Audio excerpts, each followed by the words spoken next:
Hey, coucou les beaux arcs-en-ciel, j'espère que vous allez bien et bienvenue pour cette vidéo où je vais vous présenter ma palle de l'hiver et du printemps parce que je fais ça toujours sur 2 saisons parce que voilà, j'arrive pas tout simplement à me faire une palle pour une saison en particulier, j'empiète toujours sur la saison d'après donc je vais continuer, j'ai quand même pas mal de livres à vous présenter. Je pensais me faire une petite palle, mais finalement, je me retrouve avec 7. Avec 7 livres pour terminer l'hiver et pour commencer l'automne. Mais voilà, je voulais vous dire à peu près quand même où j'en étais pour le moment. Enfin, pour le moment, pour vous, ça veut rien dire parce que je ne sais pas quand je vais vous poster cette pile à lire. Mais sachez que il me restait donc à lire dans ma palle d'automne-hiver, il me restait à lire, ça, voilà, 3 livres. Donc Déraciné, vous voyez bien que on voit dans le pli que je suis en train de lire et il me reste, voilà, j'ai lu plus de la moitié et ça me plaît franchement bien, de Naomi Novik. Donc bientôt je viendrai faire un point lecture. Et il me reste donc pour terminer la palle de l'automne et de l'hiver, c'est Alice de l'autre côté du miroir de Lewis Carroll que j'hésite à lire. Je ne sais pas si je vais le lire parce que je n'ai pas aimé Alice au pays des merveilles alors que j'adore le film, j'adore le dessin animé et je crois que je vais m'en contenter. Et donc après, il me reste le dernier qui est Terre de brume, qui est vraiment écrit très grand et qui a peu de pages. Donc, et j'aurai fini cette palle de l'automne et de l'hiver. Donc, du coup, ben, je me suis dit, ben, vu que tu arrives bientôt à la fin de celui-ci et que tu vas sûrement entamer celui-là, ben, tu peux déjà te constituer ta palle de l'hiver et du printemps. Et donc, il y a beaucoup de suites de sagas et de fins de sagas pour ce début d'année 2020 parce qu'il faut avancer. C'est vrai, j'ai beau acheter des livres, si je les commence et que je me souviens plus des personnages, si je laisse trop de temps passer, je m'en souviens plus et je déteste ça. Et des fois, j'ai envie de lire tout d'un coup, une série d'un coup, si les livres sont pas trop gros. Des fois, ben, je lis le premier tome, mais le deuxième ne sort pas avant un an. Donc voilà, j'essaye de faire au mieux, j'ai envie de dire, hein, chacun son astuce, ses astuces. Mais le premier de ma palle, ça peut changer, hein, si j'ai pas envie, je prends un autre, hein, évidemment. Mais que j'ai mis, c'est évidemment le tome 3 de la passe miroir de Christelle Dabos, La mémoire de Babel. Parce que là aussi, il faudrait que je me remémore un petit peu tout ce qui s'est passé dans les 2 premiers tomes, en sachant que le 4e est sorti et qui c'est le dernier. Voilà, donc j'ai envie de savoir ce qui va se passer. Je me suis pas encore procuré le 4 parce que j'attends de lire le 3. Et oui, je suis sage, je peux être sage, bien sûr, bien sûr. Ensuite, je me suis glissée, vu que c'est généralement assez dense, hein, ces lectures-là. C'est à chaque fois des beaux bébés. On est à quasiment, ouais, on a 566 pages, donc quasiment 600. J'aime bien me mettre un truc cool, sans prise de tête. Et du coup, je me suis mis Calendar Girl, juin, le mois de juin d'Audrey Carlan aux éditions Le Livre de Poche. Et là, on va retrouver Mia dans la capitale, Washington, à Washington. Donc, on verra ce que ça donne. Voilà. Ensuite, j'avais vraiment envie de continuer parce que j'avais vraiment bien aimé le premier tome. Donc, c'était La Voix des oracles d'Estelle Fay. Et ici, c'est le 2e tome. On se retrouve avec Enoch. Euh, Toujours La Voix des oracles, mais avec Enoch. Donc, aux éditions Folio SF.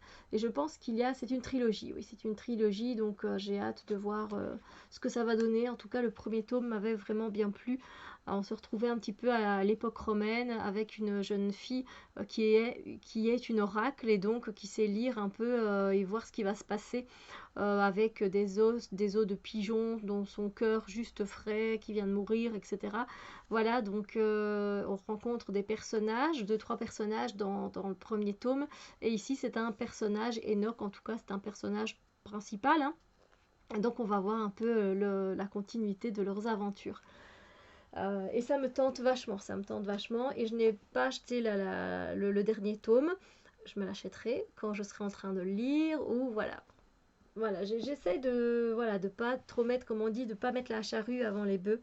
Après, je me suis dit, Steph, tu avais commencé la boutique Vif Argent, la boussole des rêves de P.D. Baccalario aux éditions Folio Junior. Donc je me suis dit, ben là aussi, ce serait peut-être bien que tu lises le deuxième. Et je pense qu'il y en a un troisième, peut-être même un quatrième, mais je suis pas sûre. C'est voilà, on est vraiment dans du mystère, de la magie, des énigmes. Et c'est des aventures avec Finlay. Donc dans le petit village d'Applecross, avec une jeune fille qui s'appelle Abby.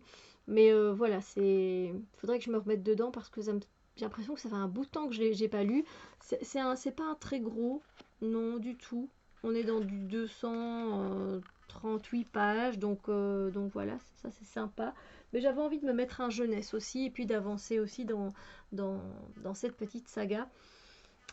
Ensuite, j'ai mis un dernier tome parce que j'ai hâte. J'ai hâte et en même temps, ben voilà, c'est vrai que j'adore tellement les personnages de ce livre, de cette série. C'est The Shades of Light, le tome 3, donc le dernier aux éditions Lumen. J'ai adoré les deux premiers étaient un coup de cœur, le 1 et le 2 ça a été des coups de cœur, j'espère que le 3 sera à la hauteur. C'est un beau bébé hein, qui fait 761 pages. Ouais, 761, donc d'office après ça, je me suis dit Steph, même si voilà, pas du temps, il va falloir du temps pour te dire que l'histoire est terminée, peut-être un peu de temps pour lire celui-là aussi. Donc je me suis dit, mets quelque chose de facile après. Du coup, je me recase un Calendar Girl le mois de juillet, toujours d'Audrey Carlan, ça n'a pas changé, au livre de poche. Et là, on retrouvera Mia à Miami. Voilà. Et ensuite, j'ai mis un dernier tome pour cette palle de l'automne. Je vais y arriver. Pour cette palle de l'hiver et du printemps. Et je termine aussi une autre saga qui est le pensionnat de Mademoiselle Géraldine. Et le quatrième tome, c'est Artifice et Arbalète de Gail Carriger aux éditions Le Livre de Poche. Ça, par contre, je l'ai fait traîner. Ça fait bien plus de 3 ans que je lis cette série. Je dois en lire un par an. Mais je me souviens des personnages, je me souviens de l'ambiance, je me souviens généralement de tout. Donc voilà, c'est un petit livre, c'est pas énorme, on est à même pas 400 pages, 372, quelque chose comme ça. Et voilà, ça donne vraiment, j'ai vraiment envie de me replonger, j'adore, c'est des coups de cœur. Cette série est vraiment un coup de cœur, j'adore la plume de Gail Carriger, je sais qu'elle a fait d'autres livres. Donc voilà, je verrai bien après si je m'attaque à ce qu'elle a fait d'autre, mais j'aime bien aussi la couverture. Donc voilà, ça ce sera donc, vous avez vu ma pile à lire pour l'hiver et le printemps. Et on verra jusqu'où j'en suis. Et voilà, ça me semble vraiment pas mal et je suis contente de pouvoir continuer des sagas et de terminer aussi 2 sagas. Euh, et ainsi, ça me permettra de pouvoir commencer d'autres sagas, évidemment. Sur ce, je vais continuer ma lecture de Déraciné, donc de Naomi Novik, aux éditions J'ai lu. C'est assez enchanteur, c'est aussi dans un monde de sorciers, etc. Mais plus dans les pays slaves, en fait. C'est pas spécialement situé en Russie, mais les noms, etc., c'est vraiment... il y a vraiment une connotation slave qui est là derrière. Et c'est particulier, je suis pas habituée parce qu'il y a aussi un peu, j'ai l'impression que l'ambiance est un peu froide en fait et que c'est pas spécialement chaleureux comme de Shades of Light où j'ai l'impression qu'il y a vraiment beaucoup de chaleur qui se dégage. Ici, c'est un peu dans le froid, c'est peut-être le seul point négatif de l'histoire pour moi. Sinon, j'aime vraiment bien ce qui s'y passe, quoi. C'est vraiment très intéressant et très intriguant. Sur ce, eh bien, je vous laisse et n'hésitez pas à me dire quelle est votre palle de l'hiver, du printemps. Dites-moi un petit peu quelles sont vos lectures du moment, ça me fait super plaisir. Ainsi, moi j'aime bien aller voir ce que vous lisez aussi, hein, bien sûr, je suis curieuse. J'espère que je vous ai donné des envies de lecture et on se retrouve évidemment très bientôt pour d'autres vidéos. Bisous lumineux.